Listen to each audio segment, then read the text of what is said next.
नमस्कार मित्रों, मैं हिंदी साहित्य सागर के यूट्यूब चैनल पर आप सबकी स्वागत करती हूँ।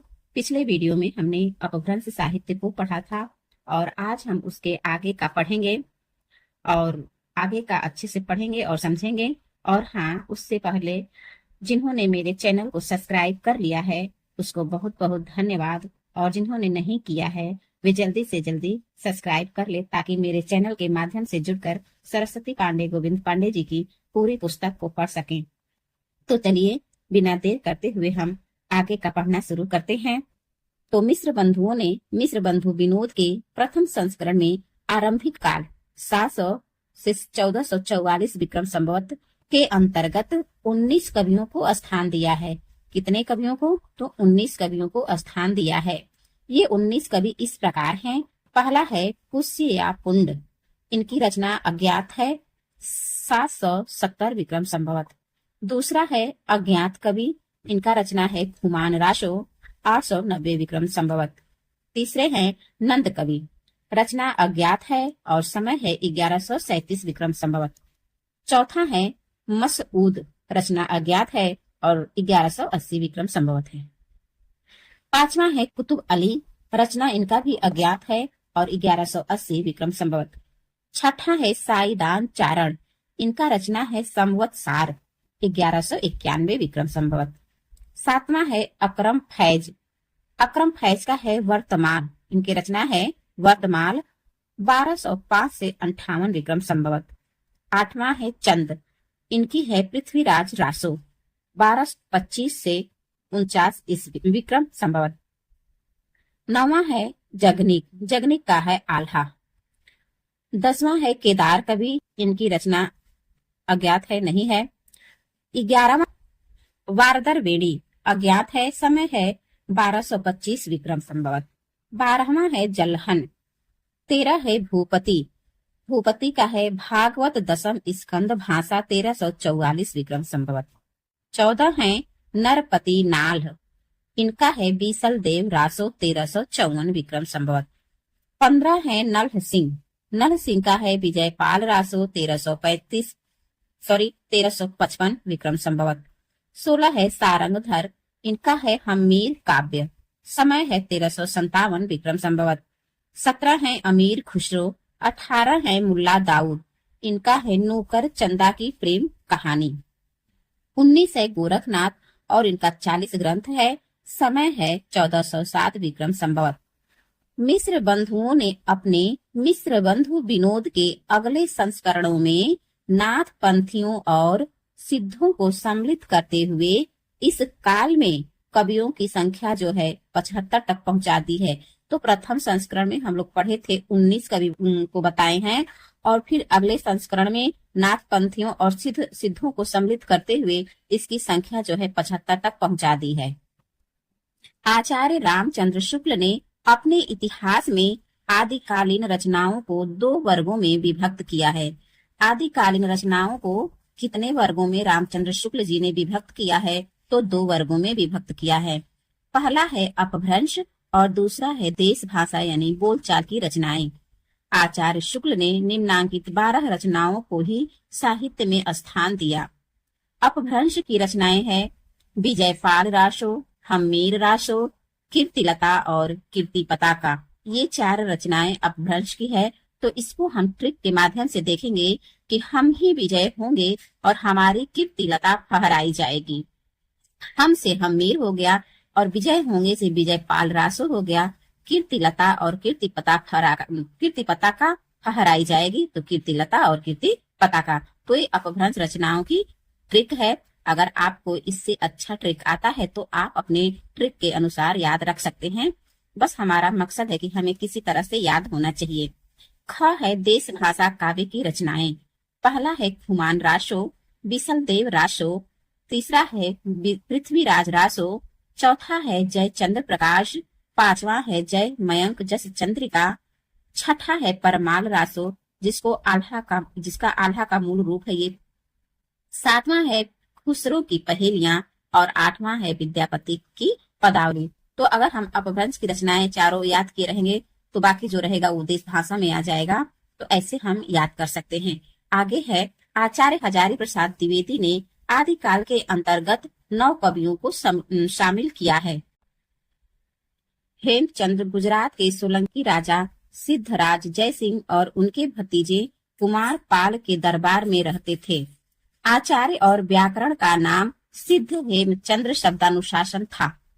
आचार्य के व्याकरण का नाम यानी हेमचंद्र के व्याकरण का नाम सिद्ध हेमचंद्र शब्दानुशासन था। हेमचंद्र का व्याकरण सिद्ध हेम नाम से प्रसिद्ध हुआ। किस नाम से? तो सिद्ध हेम नाम से प्रसिद्ध हुआ। सिद्ध हेम में संस्कृत, प्राकृत और अपभ्रंश तीनों का समावेश किया गया है। हेमचंद्र प्रसिद्ध जैन आचार्य थे। क्या थे? तो प्रसिद्ध जैन आचार्य थे और इनका जन्म 1088 ईस्वी में हुआ। हेमचंद्र के अन्य पुस्तकों का नाम निम्न है: कुमारपाल चरित्र, योगसार, प्राकृत व्याकरण, छंदोनुशासन और देसी नाम माला कोश। ये जो है हेमचंद्र की रचना है। ये सभी, जैसे कुमारपाल चरित्र हो गया, दूसरा योग शास्त्र हो गया, तीसरा है प्राकृत व्याकरण, चौथा है छंदोनुशासन और पांचवा है देसी नाम माला कोश। हेमचंद्र को प्राकृत का पाणिनि माना जाता है। अपने व्याकरण के उदाहरणों के लिए हेमचंद्र ने भट्टी के समान एक द्वयाश्रव्य काव्य की भी रचना की थी। सोमप्रभ सूरी गुजरात के एक प्रसिद्ध जैन साधु थे, जिनका आविर्भाव 1252 विक्रम संवत में माना जाता है। सोमप्रभ सूरी ने कुमारपाल प्रतिबोध 1241 विक्रम संवत नाम एक गद्य पद्यमय संस्कृत प्राकृत काव्य लिखा। जैनाचार्य मेरुतुंग ने संवत 1361 में प्रबंध चिंतामणि नामक एक ग्रंथ की रचना संस्कृत भाषा में की। तो प्रबंध चिंतामणि किसकी है? तो मेरुतुंग की है और इसकी भाषा संस्कृत है और संवत 1361 की है। प्रबंध चिंतामणि में कुछ दोहे मालवा नरेश राजा भोज के चाचा मुंज के कहे हुए हैं। जो प्रबंध चिंतामणि है, इसमें कुछ दोहे जो है मालवा नरेश राजा भोज के चाचा मुंज के कहे हुए हैं। प्रबंध चिंतामणि में दूहा विद्या में विवाद करने वाले 2 चारणों की कथा आई है, इसलिए अपभ्रंश काव्य को दूहा विद्या भी कहा जाने लगा।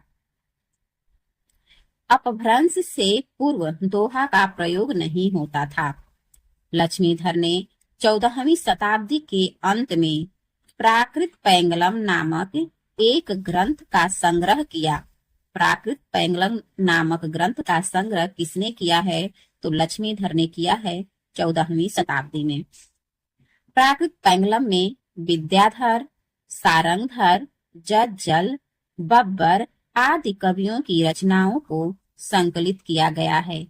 तो प्राकृत पैंगलम में किस कवियों की रचनाओं को संकलित किया गया है? तो विद्याधर हैं, सारंगधर हैं, जज्जल और बब्बर। प्राकृत पैंगलम में प्राकृत और अपभ्रंश छंदों की विवेचना की गई है। प्राकृत पैंगलम को प्राकृत पिंगल सूत्र भी कहा जाता है। तो प्राकृत पैंगलम को प्राकृत पिंगल सूत्र भी कहा जाता है। प्राकृत पैंगलम की टीका वंशीधर नामक किसी विद्वान ने लिखा है। तो प्राकृत पैंगलम की टीका की कौन लिखा है? तो वंशीधर लिखे हैं। सारंगधर एक अच्छे कवि और सूत्रकार थे। यहाँ से प्रश्न बनता है परीक्षा में कि सारंगधर एक अच्छे कवि और सूत्रकार थे। सारंगधर ने सारंगधर पद्धति के नाम से एक सुभाषित संग्रह बनाया। सारंगधर पद्धति में बहुत से सावर मंत्र और भाषा चित्र काव्य भी दिया गया है। सारंगधर पद्धति में सावर मंत्र और भाषा चित्र काव्य भी दिया गया है। आचार्य शुक्ल ने प्राकृत पैंगलम के कुछ छंद के आधार पर हमीर रासो ग्रंथ के अस्तित्व की कल्पना की, जिसका रचनाकार सारंगधर को बताया है। तो आचार्य रामचंद्र शुक्ल ने प्राकृत पैंगलम के कुछ छंद के आधार पर जो है हमीर रासो ग्रंथ की कल्पना की है और हमीर रासो ग्रंथ का रचनाकार जो है सारंगधर को बताया है। आगे है कि राहुल सांकृत्यायन जो है वो जज्जल नामक किसी कवि को इसका रचयिता घोषित किया है। यानी कि जो हमीर रासो है उसके जो है रचयिता जो है जज्जल को माना है राहुल सांकृत्यायन ने। हजारी प्रसाद द्विवेदी का कथन है कि हमीर शब्द अमीर का विकृत रूप है, जो किसी पात्र का न होकर एक विशेषण के रूप में प्रयुक्त हुआ है। देखिए, आचार्य रामचंद्र शुक्ल जी ने जो है हमीर रासों के लेखक को बताए हैं सारंगधर, और राहुल सांकृत्यायन ने हमीर रासों के रचनाकार जज्जल माने हैं। और वहीं हजारी प्रसाद द्विवेदी का कहना है कि जो हमीर शब्द है अमीर का विकृत रूप है, जो किसी पात्र का न होकर एक विशेषण के रूप में प्रयुक्त हुआ है। शिव सिंह सेंगर के अनुसार चंद की औलाद में सारंगधर कवि हुए थे, जिन्होंने हमीर गौरा और हमीर काव्य भाषा में बनाया। देखिए, ऊपर तो तीनों लोग कुछ और बोले हैं, लेकिन शिव सिंह सेंगर के अनुसार जो चंद की औलाद में सारंगधर कवि हुए थे, जिन्होंने हमीर गौरा और हमीर काव्य भाषा में बनाया था। सारंगधर कृत सारंगधर पद्धति संस्कृत भाषा में लिखा एक पद्य कोश है, किंतु बीच बीच में देश भाषा के वाक्य भी आए हैं। जो सारंगधर पद्धति है वह संस्कृत भाषा में लिखा गया एक पद्य कोश है, लेकिन उसके बीच बीच में जो है देश भाषा के वाक्य भी मिलते हैं। श्री मल्ल देव राजा की प्रशंसा में सारंगधर पद्धति में श्री कंठ पंडित का संग्रहित यह श्लोक उल्लेख योग्य है। किसका श्लोक है? तो श्री कंठ पंडित द्वारा संग्रहित यह श्लोक है। देखते हैं। नूनम बादलम छाई खेह पसरे निःसृण शब्दः खरः शत्रुपाणि लुटाली तोड़ हसिनो एव भड़न्ति उद्भटाः झूठे गर्व भरा मघाली सहसो रे कंत मेरे कहे कंठे पाग निवेश जाह शरणम श्री मल्ल देवम विभुम। डॉक्टर बच्चन सिंह ने अनुमान व्यक्त किया है कि सारंगधर कुंडलियां छंद के प्रथम प्रयोक्ता हैं। तो थोड़ा सा देख लेते हैं कि जो आचार्य रामचंद्र शुक्ल हैं वो हमीर रासों के लेखक या रचनाकार सारंगधर को बताया है, और राहुल सांकृत्यायन जी ने जज्जल को बताया है। तो वहीं पे जो हजारी प्रसाद द्विवेदी जी हैं वो हमीर शब्द जो है एक अमीर शब्द का विकृत रूप मानते हैं, और उनका कहना है कि यह एक विशेषण रूप में प्रयुक्त हुआ है। फिर शिव सिंह सेंगर जो हैं ये चंद की औलाद में सारंगधर कवि हुए थे, ऐसा उनका मानना है। और यहाँ पे जो डॉक्टर बच्चन सिंह है उनका अनुमान व्यक्त है कि वो अपना अनुमान व्यक्त करते हैं कि जो सारंगधर हैं ये कुंडलियां छंद के प्रथम प्रयोक्ता हैं। तो आज के इस वीडियो में बस इतना ही, यहीं तक पढ़ेंगे, और उम्मीद करती हूँ कि हमारी वीडियो आप लोग को अच्छी लगती होगी, और कमेंट करके हमें जरूर बताएं कि हमारी वीडियो आप लोगों को कैसी लगती है। और इसके अगले वीडियो में हम सिद्ध साहित्य को देखेंगे। तब तक के लिए आप लोगों का बहुत बहुत धन्यवाद। जय हिंद, जय भारत।